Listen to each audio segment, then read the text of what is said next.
So there's this girl at work who's about to get fired.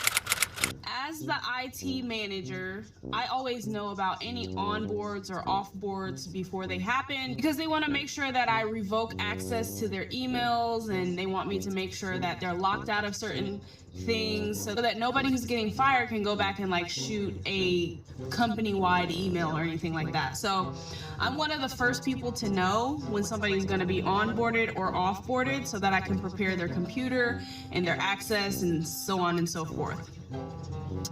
So my boss, who is a super BITCH, and the Now, do you not think that perhaps maybe her employer, well, their employer, is going to see this on social media? You have to be careful what you say at work. I'm telling you, it gets back.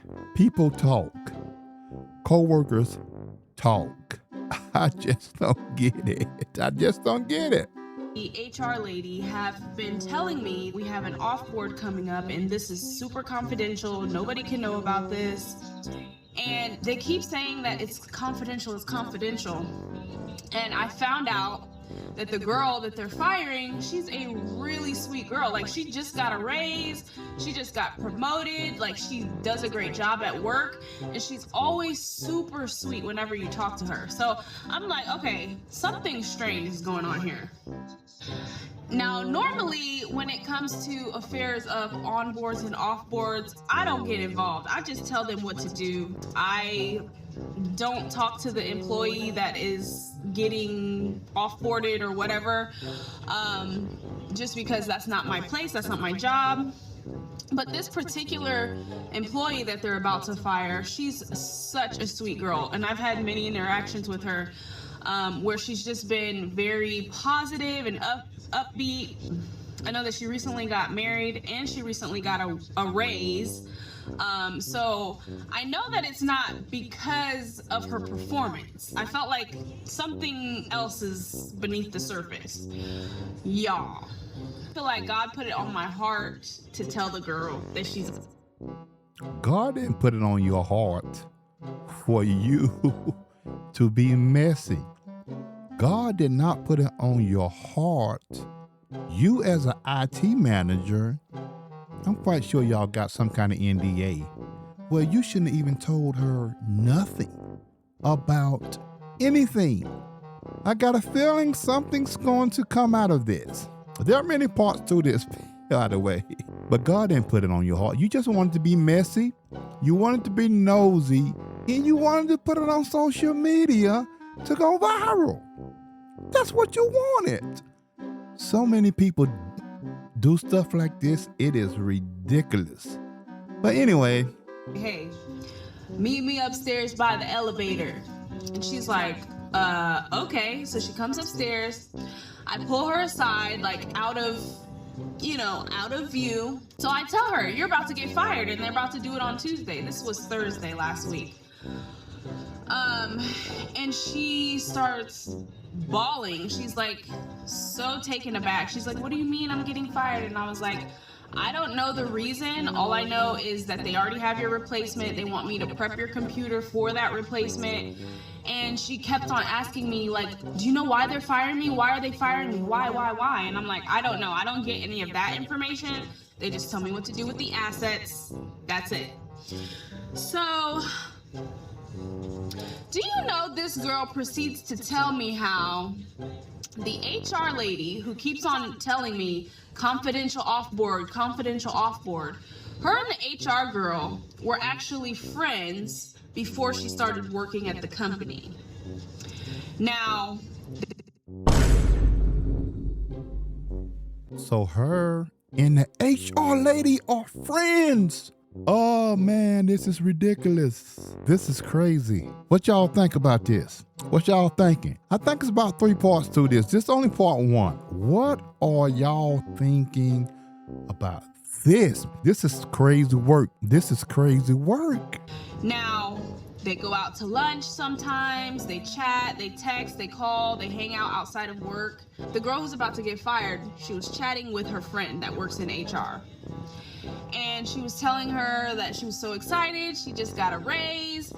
and they were celebrating. You know, it was like a happy moment. Somehow, some way, the HR girl goes back to my boss and tells my boss about the conversation, that, oh, she was discussing her pay, and one thing led to another, and the boss calls the girl who's about to get fired into her office. So my boss is telling her, why were you discussing that you got a pay raise? You shouldn't be doing that. And she really ripped into her. And the girl was like, oh, I apologize. I didn't realize that I wasn't able to discuss getting a pay raise. As a matter of fact, when the HR girl, my friend, got a raise, we had a very similar conversation where we were both celebrating, and I didn't see anything wrong with it. And she says, ever since that conversation, things have been strange. Neither one of them want to talk to her. They both have kind of been avoiding her. They haven't been as friendly. And now she's getting fired. Y'all, corporate America is nothing to play with. I've seen people undercut backs. Corporate America really isn't nothing to play with. But you putting all of corporate America's business on TikTok. Make that make sense. I can't figure it out. Make that make sense. Whoa. I feel like specifically in this case, they know that they have some damning evidence against them, which is why they kept on telling me it's confidential, it's confidential, it's confidential. The HR girl knows that she said some things that could possibly incriminate her, so she wants to make sure that she catches this girl off guard. It's about to go down. So I text my girl, cause she's my girl now. I texted her this morning. I was like, hey, happy firing day. Like, I hope you're ready. I hope you got all the evidence that you need. Make sure when you walk in there, you hit the record button. Did she just say happy firing day? What? Who does that? Oh my, this is crazy. This is only part one. Goodness. Evidence that you need. Make sure when you walk in there, you hit the record button. Because we're both interested to know what reason they're gonna have to fire her. And my girl, she ready, okay? She said if they don't come with the severance package, if they're not paying out my benefits through the end of June, I'm not signing anything. If they refuse severance, I'm gonna ask HR why they're refusing severance. I'm also gonna ask for a written note where they say they're not gonna contest my unemployment. I said, yes, girl, you understood the assignments. So obviously the girl was smart enough to get a lawyer, because that's wrong with termination, because her performance was good. And I'm going to spoil it a little bit for the other parts. They didn't have a legitimate reason to even fire the girl anyway. But the twist plot gets thicker than this. This is going to be all for this video. I will have part 2 up in the next video. So hit that subscribe button, smash the like, share this with your friends. I will see y'all in the next video for part 2. Over.